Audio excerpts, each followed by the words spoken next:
Today I'm making sun-dried tomatoes. The way I prep them is by cutting them in half. And on these cherry tomatoes, it's real easy to find this seam. You want to go perpendicular to that seam because there's a membrane there. And if you cut with it, the seeds will be trapped behind it. So we want to remove those seeds. It's where most of the water content is.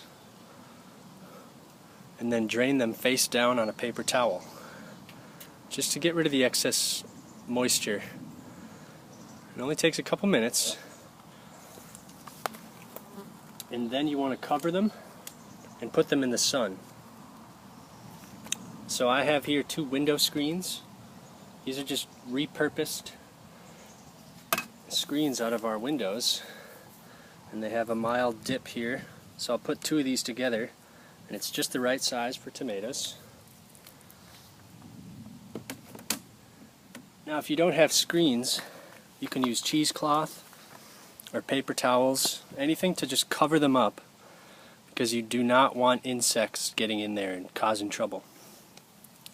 But when they're finished, they look like this.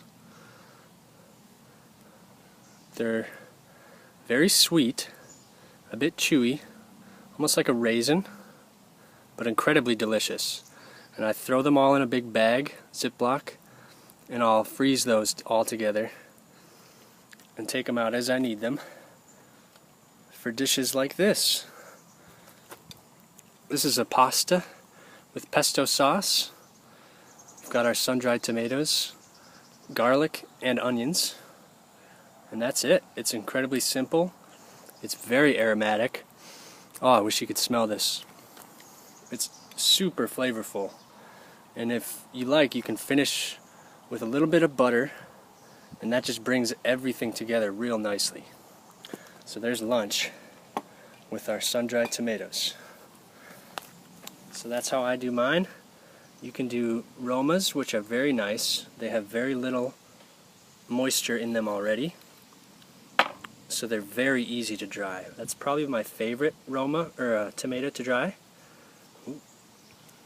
But the cherry tomatoes are incredibly sweet and a very good tomato to dry in the sun. It doesn't matter if they're split, it's not a problem. So here's one that I caught on the membrane, and you can see the seeds are behind here. Not a huge deal, you just have to work a little harder.